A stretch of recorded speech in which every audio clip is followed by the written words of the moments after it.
Hello and a very warm welcome to each one of you. And today we are reading about the new chapter that we are reading today is Shine a Light on Here and Now from this beautiful book, The Courage to be Disliked.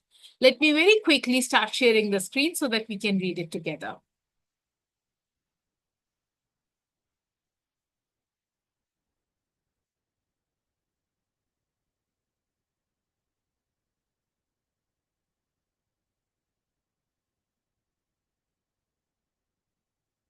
Shine a light on here and now.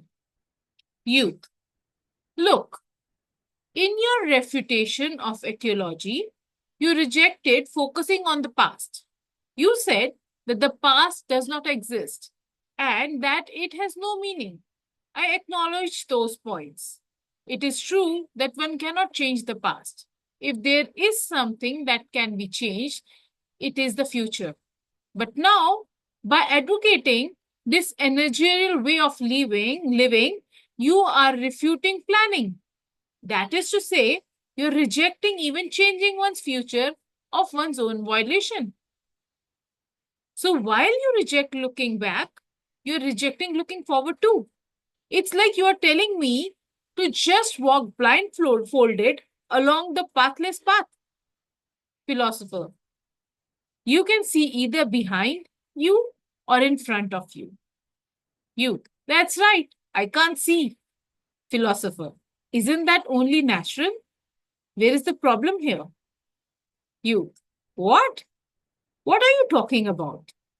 Philosopher, imagine that you are standing on the theater stage. If a house, if the house light are on, you will probably be able to see all the way to the back of the hall. But if you are under the bright spot, you wouldn't be able to make out even the front row. That's exactly how it is with our lives. It's because we cast a dim light on our entire lives that we are able to see the past and the future. Or at least we imagine we can. But if one is shining a bright spotlight on here and now, one cannot see the past or the future anymore. Youth, a bright spotlight? Philosopher, yes, we should live more earnestly only here and now. The fact that you think you can see the past or predict the future is a proof that rather than living earnestly in here and now, you are living in a dim twin light. Life is a series of moments, and neither the past nor the future exist. You are trying to give yourself a way out by focusing on the past and the future. What happened in the past has nothing whatsoever to do with you here and now. And what the future may hold is not a matter to think about here and now. If you are living earnestly here and now, you will not be concerned with such things. Youth, but philosopher. When one adopts the point of view of Freudian etiology, one sees life as a kind of great big story based on the cause and effect. So then, it's all about where and when I was born, what my childhood was like, the school I attended, and the company where I got a job. And that decides who I am now and who I will become.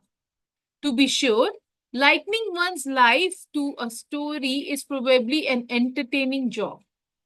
The problem is, one can see the dimness that lies ahead at the end of the story.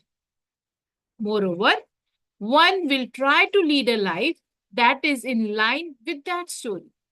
And then one says, my life is such and such, so I have no choice but to live this way. And it's not because of me, it's because of my past. It's the environment, and so on. But bringing up the past here is nothing but a way out, a lifeline. However, life is a series of dots, a series of moments. If you can grasp that, you will not need to need a story any longer. That's something deep, right? So the youth says, if you put it that way, the lifestyle that Adler is advocating is a kind of a story too. Philosopher, lifestyle is about here and now and is not something that one can change of one's own violation. The life of the past that looks like a straight line appears that way to you only as a result of making ceaseless resolutions to not change. The life that lies ahead of you is a completely blank page, and there are no tracks that have been laid for you to follow. There is no story there. Wow.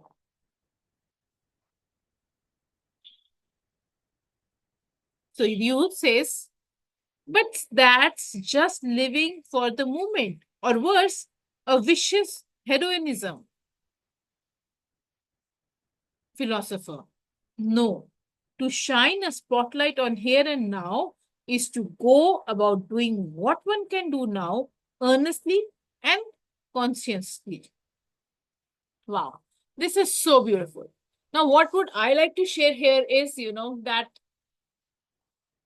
hmm, living in here and now brings in more peace of mind to our lives. Living in here and now gives us less of overwhelm. If we try to live in now and right here with utmost honesty, with utmost taking charge of our lives, I think we won't have to take care of the future because it will be good in any case. If your now is good, you will have a happier and more peaceful life. I do somewhat agree with what Adlerian psychology says, yet I have some questions around, what about the goals that we set? Having said that, I'm one of those people who set goals for every single day as per the longer vision that I wish to accomplish. And I do celebrate every single day towards the end of the day by writing my own wins, telling myself, wonderful, I have done a good job.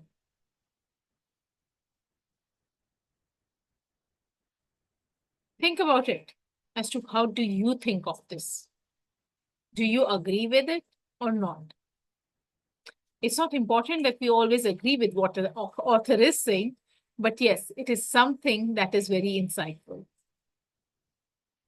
See you tomorrow with um, understanding the greatest life lie, which is talking about living earnestly and consciously. See you tomorrow. Good night. Take care of yourself.